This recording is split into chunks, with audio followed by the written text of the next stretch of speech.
Hi everybody. So today we're going to talk to you about one of our recent roams. We are roaming today to Indianapolis for the GenCon convention.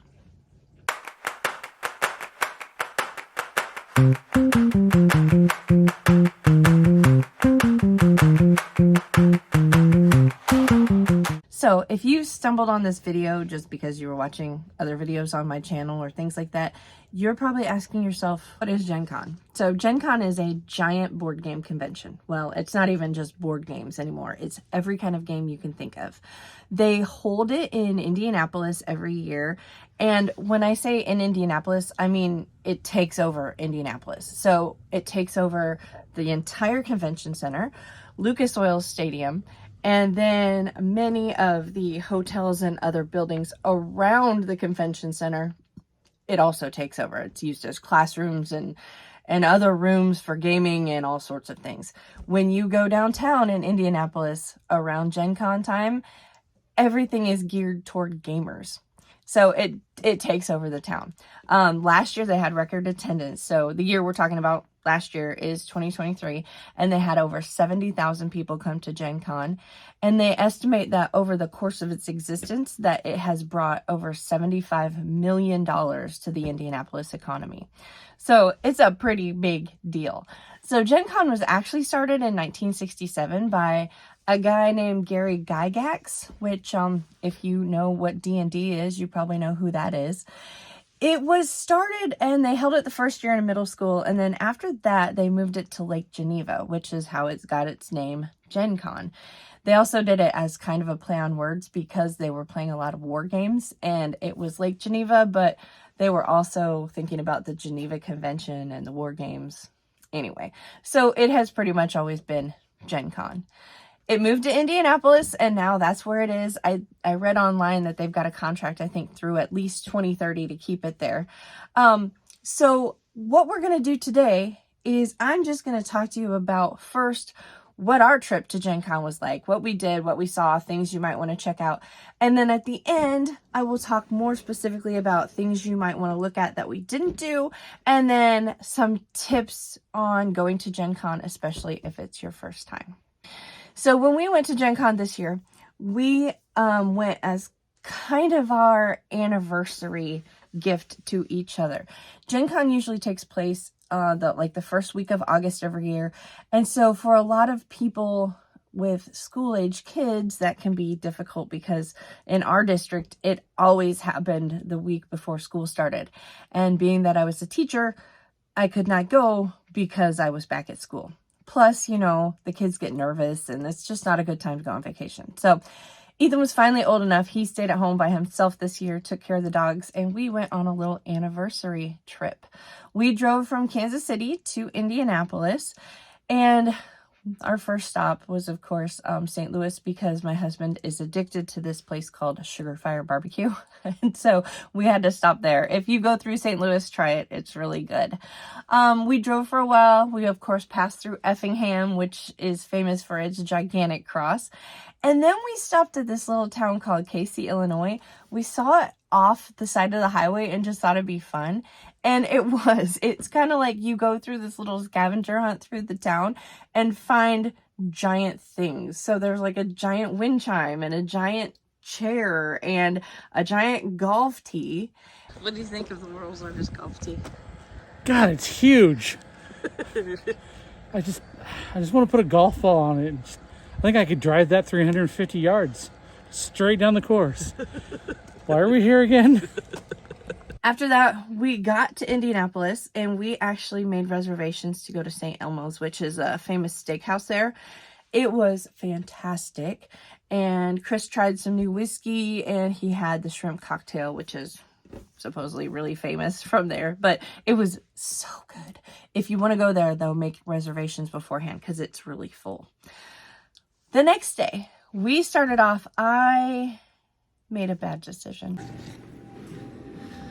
All right, guys, so it is currently 6:30 in the morning, and I am headed to GenCon.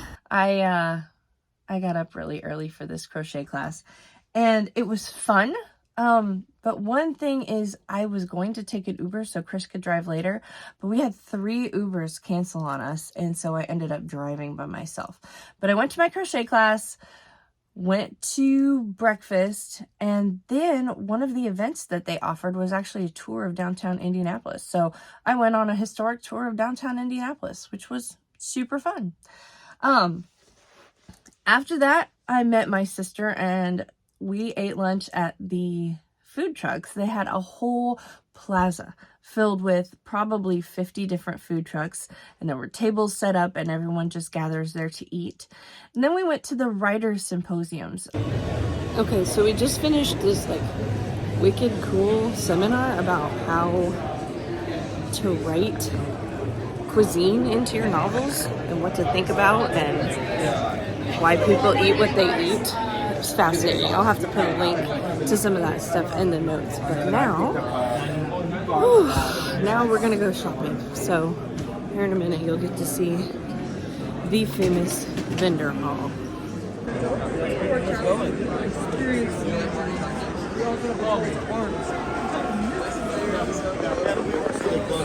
Good, man. And then we started converting stuff to 5D. The next day, we got up early, and me and my sister, we went to Lucas Oil Stadium because they had game demos set up there, and we were looking for a specific game called Arch Ravels. We went there, we play tested it. Well, not play tested it, but demoed it, and then of course decided to buy it. So we went back and looked through the vendor hall. We'd been in the vendor hall a little bit, but it was Sunday and it had cleared out a little bit. So we got to go through and be a little more thorough on Sunday morning. Me and her decided then to sit down and play our new game against each other. And our husbands both did some events with miniatures. So Chris played a new miniature game, and her husband, Andy, actually was at an event where you could pay a certain price and then go to this table of basically scraps of miniatures and put together as many, I think it was Warhammer minis, as you could put together, glue together, and take home. So he made some absolutely random minis to take home with him. Decided to leave after that, and Chris had one more thing he wanted to do. I can't remember if he was going to the vendor hall or what, but I was sitting in the lobby and they had random games of werewolf going. They probably had 10 different games in a row of werewolf, and you could just pop in and play a game. You didn't have to sign up or anything. So I think I played a couple rounds of werewolf. So we decided to head out of town and come back home, but before we did, we ate at Sugar Factory, which is so cool. It's such a neat restaurant, so if you have time, definitely go there. Anyway, that was a quick synopsis of our trip, but you may not be interested in the same things that we are interested in. And to be fair, we barely scraped the tip of the iceberg of things that there are to do. So I'm going to look at my list. I wrote it down and tell you other things that you might be interested in. So number 1, cosplay. If you are a cosplay person, GenCon is your people. There is so much cosplay going on. They have cosplay costume contests. They have a huge parade where you can just go and show off your outfit and everything. If that's your thing, there's plenty of it. They have LARPs, which if you don't know what that is, that's live action role playing. So it's sort of where you play a game and act it out while you're playing. That's one of those things you're probably going to have to sign up for to do, but they have lots of them available. They've got role-playing games, which, if you don't know what that is, that's basically like Dungeons and Dragons, where you play a character and you talk your way through a scenario with other people, and you go on a mission of some sort and accomplish some goal of some sort. They have game demos, so if you're interested in any games, you can go demo those games. They also have like new releases that come out at GenCon specifically. The big one that was last year was Lorcana. And if you want to do that, definitely do that. But just be aware that if you are standing in line for a new game that's just coming out, you're going to stand in line for hours. And they usually only release so many games a day. So you could stand in line for 2 or 3 hours, get to the front of the line, and they could tell you, we're out of games for the day, come back tomorrow. So it is a thing. You can do it. It was not how I chose to spend my time. They have a playtest hall. So people that are working on building a new game or creating a new game, you can go in there and play test it and kind of help them work out all the kinks or suggest new rules or, you know, see how it works before the game even comes out. At an auction where they auction off whatever they have. I think last year Andy went and he saw some things that were like mint condition G.I. Joe collectibles, like an original copy of the first D&D book, you know, things like that. But they also have a consignment shop where you can sell and buy games and such that you don't want anymore. They have a place called Card Holla, which basically you take old Magic cards, I think, you fold them up, you build things, and it's this huge giant city of folded cards. And then at the end of the convention, you basically throw money at it to knock it down, and then all the money goes to charity. So I guess what I'm saying is there is a bazillion and a half things to do, and that didn't even count the vendor hall where you can find dice and dice and more dice and more dice. But also you can demo different games. You can look at all of the new stuff people have coming out. They've got artists row where there's just different artworks to be bought. They have a whole row of vendors that's just people that are basically self-published. They have pretty much everything you can think of. I got this little guy last year. Isn't he cute? Anyway, so there is something for everyone to do. There is something for everyone to buy. It is so fun. You should definitely go. If you go, a couple things you need to know. You probably want a badge before you go. You don't want to show up at the door and try and get tickets, which is a badge, okay? Tickets for the 2024 GenCon, or badges, I should say, for the 2024 GenCon, go on sale February 11th. So that is something you probably want to plan on getting and doing. Sometimes they sell out pretty quick. Okay, so while you're up there buying your badges, and it's GenCon.com, by the way, you can check out the frequently asked questions. They have a lot of information on their website. But if you're planning on staying in a hotel while you're there, you need to look at the hotel section of the website. As Chris says, getting a hotel room for GenCon is kind of like getting tickets to a Taylor Swift concert. And there are protocols that you need to go through to get a hotel, especially one downtown where you can walk to all of the events. When we stayed, we chose to stay out in one of the suburbs and just drive in. But that presents its own problems because then you have to figure out parking. And like I said, the Ubers weren't very reliable. So definitely check out the page about how to get a hotel reservation and do that quickly because those definitely sell out. Later in the summer, you're going to get an email about events. And so you want to register for events. Some of the events go really, really fast. Like some of the LARPing events, they get sold out fast.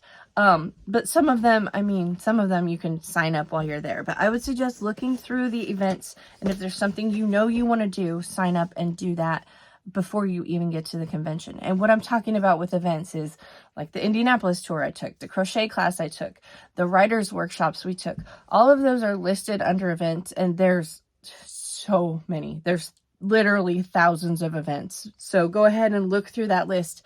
And if there's something you know you want to do for sure, sign up sooner rather than later. Another thing you want to do when you get to GenCon is to buy generic tickets. I didn't know what these were when we went last year, and I ran into a couple problems. Basically, generic tickets are tickets that will get you into events that maybe you didn't sign up for. So we wanted to demo a game, and they had room to demo the game because somebody had dropped out or whatever, but we hadn't done the payment to do that, and so they wanted generic tickets. So the generic tickets kind of work as an all-access pass as long as there's room kind of thing. So you carry around these tickets, and if there's an event out on the floor you want to do, you can do that without having to go back and sign up for that event. Also, I would definitely make sure that you bring some bags, some water.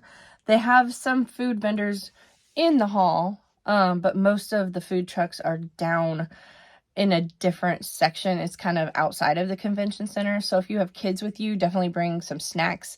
Bring those reusable grocery bags so you can carry all of the awesome things you buy at the vendor hall.